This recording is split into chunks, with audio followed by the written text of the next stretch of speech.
Hey everyone, good morning and welcome back to my new blog. तो friends, अभी morning के 8 बजे हैं और आप लोगों को बहुत सारे कमेंट्स आते हैं कि आप बीपीएससी टीआरई 2.0 की तैयारी कैसे कर रही हैं, आपने फॉर्म भरा है या नहीं भरा है। तो जी हाँ, मैंने फॉर्म भरा है, लेकिन अलग से मैं कुछ भी प्रिपेयर नहीं कर रही हूँ क्योंकि उसका सिलेबस बहुत ज्यादा डिफाइन नहीं है और अब सिलेबस को डिकोड करके पढ़ने का टाइम भी नहीं है क्योंकि 15 दिन जो संभावित तिथि एग्जाम की उसमें बचा हुआ है। अब 15 दिन में मैं न्यू कंटेंट क्या तैयार कर लूंगी। तो जो मैं पढ़ रही हूँ, अपना जो मेरा मेन टारगेट है उसी पे मैं अभी कंटिन्यू कर रही हूँ। पेपर जब होगा मैं पेपर जाके दे आऊंगी, जो भी रिजल्ट होगा वो भी मैं आप लोगों के साथ शेयर कर दूंगी। और मैं आप लोगों को भी यही सजेस्ट करूंगी कि अगर केवल बीपीएससी टीआरई 2.0 ही आपका टारगेट है तो आप ज्यादा से ज्यादा प्रैक्टिस करिए। अब टाइम नहीं बचा है कि कोई आप न्यू कंटेंट पढ़े, क्योंकि न्यू कंटेंट आप पढ़ते हैं तो सिर्फ आपका टाइम वेस्ट होगा, ना उसको रिविजन करने का टाइम मिलेगा ना ही प्रैक्टिस करने का टाइम मिलेगा। और आप पढ़ाई चाहे जितनी कर लीजिए, जब तक आप प्रैक्टिस नहीं करते हैं, जब तक आप अच्छे से रिविजन नहीं करते हैं, तब तक उसको एग्जामिनेशन हॉल तक कैरी करना पॉसिबल नहीं होता है। तो अगर आप लोगों ने एक दो एग्जाम दिए होंगे तो आप लोगों को ये चीज समझ में आई होगी। और साथ ही साथ बीपीएससी का जो पेपर बनाने का पैटर्न है वो यूं फ्लिप करता है, उसको समझ ही नहीं आता है कि हमारा पैटर्न क्या है, क्योंकि उन्होंने सिलेबस को बहुत अच्छे से डिफाइन नहीं किया हुआ है। अगर आप सुपर टेट का सिलेबस उठा के देखेंगे, उसमें एक एक लाइन एक एक टॉपिक लिखा हुआ है और पेपर वहीं से पूछता है। लेकिन बीपीएससी टीआरई 2.0 ने सिलेबस के नाम पे छलावा किया है, कुछ भी उसने सिलेबस क्लियर नहीं किया है क्योंकि वो कहीं से कुछ भी पूछ सकता है। तो जीएस अपने आप में एक समंदर है, जीएस में जब डुबकियां लगाओगे आप कब कहाँ से निकलोगे कुछ पता नहीं चलेगा। तो आप उसी हिसाब से प्रिपेयर करिए, आप ज्यादा से ज्यादा प्रैक्टिस करिए क्योंकि अब न्यू कंटेंट पढ़ने का टाइम नहीं है। अब न्यू कंटेंट मत पढ़िए आप लोग। आप लोगों ने कई दिनों से कमेंट किया तो इस वजह से मैंने सोचा कि थोड़ी सी बात कर लेनी चाहिए, क्योंकि टीआरई 2.0 में अपीयर हो रहे हैं और हमारे साथ जुड़े हैं और आप लोगों के कमेंट्स आते हैं, तो इस पे बात करना हमारा फर्ज बनता है। तो जो मेरा एक्सपीरियंस है, जो मैं फील करती हूँ, जितना मैं समझ पाई हूँ बीपीएससी टीआरई 2.1 से, वो चीजें मैं आप लोगों के साथ शेयर कर रही हूँ। बाकी तो आज सुबह में मैं थोड़ा सा लेट सो के जगी हूँ, 7:30 बजे आज जगी हूँ। तो मॉर्निंग का जितना भी हमारा काम था सारा पहले मैंने निपटा लिया क्योंकि फिर मुझे टाइम नहीं मिलता। और साथ में हमने चाय भी पी लिया है और अभी आ गए हैं स्टडी करने के लिए अपनी। तो अभी घटना चक्र से क्वेश्चन लगाएंगे जो कि पॉलिटी का पूर्वावलोकन अभी लगा रहे हैं। और आप लोगों को मैंने पिछले ब्लॉग में बताया था कि अगले ब्लॉग में हमारा जो भी होगा घटना चक्र पूर्वावलोकन का टारगेट जितना सेट करेंगे वो आप लोगों के साथ शेयर करेंगे। तो इस वीडियो को पूरा देखिएगा, मेरा जो भी टारगेट है आज का वो आप लोगों को देखने को मिलेगा। तो हम जब भी पढ़ने बैठते हैं ऐसे थोड़ा सा बोल बोल के पढ़ते हैं, मतलब इतना तेज नहीं कि किसी को डिस्टर्बेंस हो, लेकिन थोड़ा बहुत धीरे धीरे बोलते रहते हैं।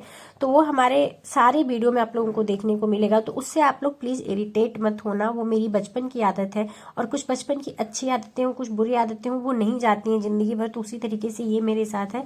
मेरे लिए अच्छी बात यह है कि मैं सिंगल रूम में रहती हूँ तो मुझे उतनी प्रॉब्लम नहीं होती है।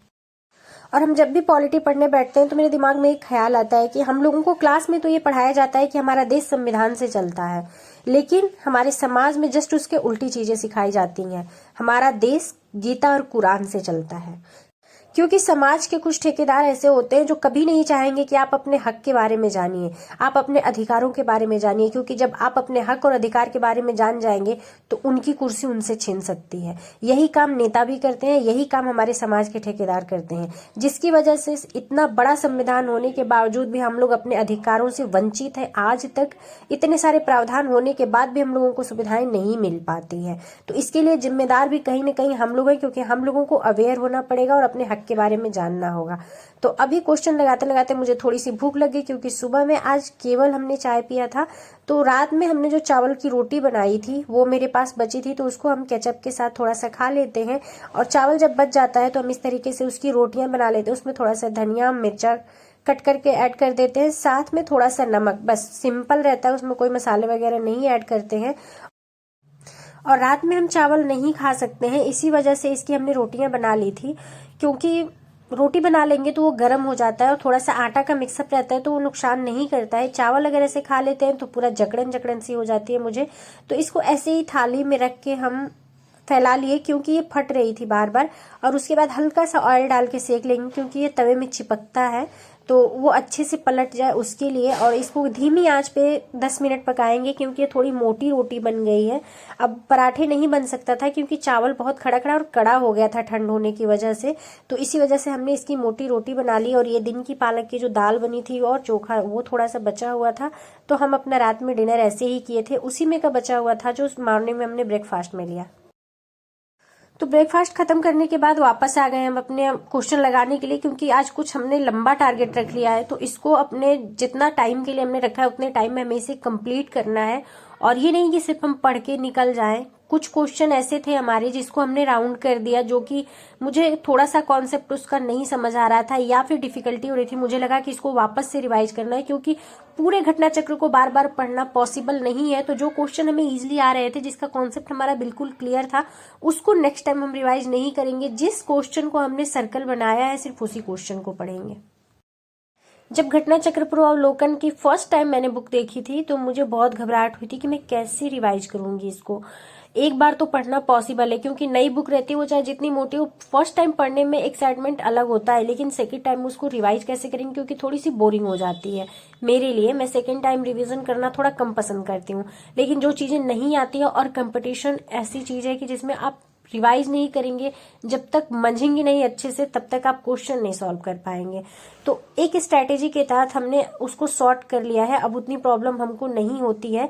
लेकिन उसके लिए हमें थोड़ा सा एक्स्ट्रा वर्क करना पड़ता है, यानी कि अपनी टू डू लिस्ट बनानी पड़ती है, क्योंकि जब तक हम टू डू लिस्ट नहीं बनाते हैं तब तक हम क्लियर नहीं हो पाते हैं कि हमें कितनी चीजें पढ़नी है, कहाँ से पढ़नी है और कब पढ़नी है।